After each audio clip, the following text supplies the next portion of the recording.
Amazon just released a new roguelike called Machine Tower 2984. And no, I'm just trolling you guys. The game does not belong to Amazon. The setting just really feels like Amazon 20 years from now. It's like you're a little robot that has to climb a scrapped robot, scrap pieces, and get to the top of the tower or the warehouse. Most robots are slaves, and you're just trying to get out of there. Like, I could really see an Amazon warehouse like this in the future. This new roguelike is really simple. The core is really basic. You just smash, dodge, and then it plays like 80s, where you'll have two choices. At the end of every stage you'll have two choices, like you can pick up currencies to level up your passive stats, or you can upgrade your attack power, or pick up an item that will boost your stats through the run. So the game features are really run-of-the-mill. There's nothing really special about it.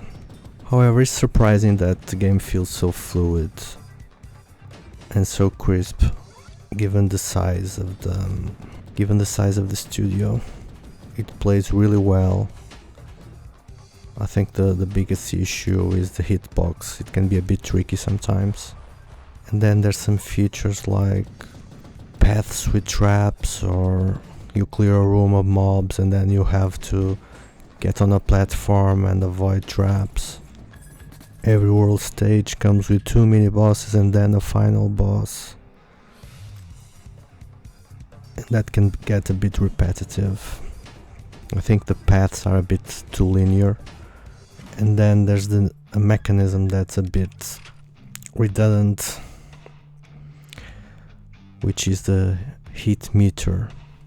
Basically, when you use skills you lose hit, and if your hit gets too low, you'll take extra damage, and if it gets really low, you'll take a ton of extra damage, and you also do less damage. So you have to spend your gold to keep the meter at a decent level. I'm not sure why. In a simple game like this, I'm not sure why they will add such a restriction.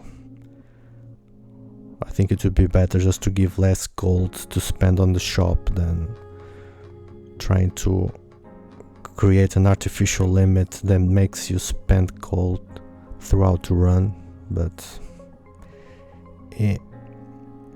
these are just my first impressions of this game. Still, I'm quite surprised that the quality is this decent at such a low price. It's around €8 now, so it's really cheap. I still have to see how long the game is. I just played it like a couple of hours, so I'm not sure if the game is really short. But still, the biggest issue is the hitboxes. They can get a bit tricky, especially on the bosses, and you also can get stuck on crates and stuff like that. But the combat itself, it feels really smooth. Have you tried this one yet? Let me know in the comments.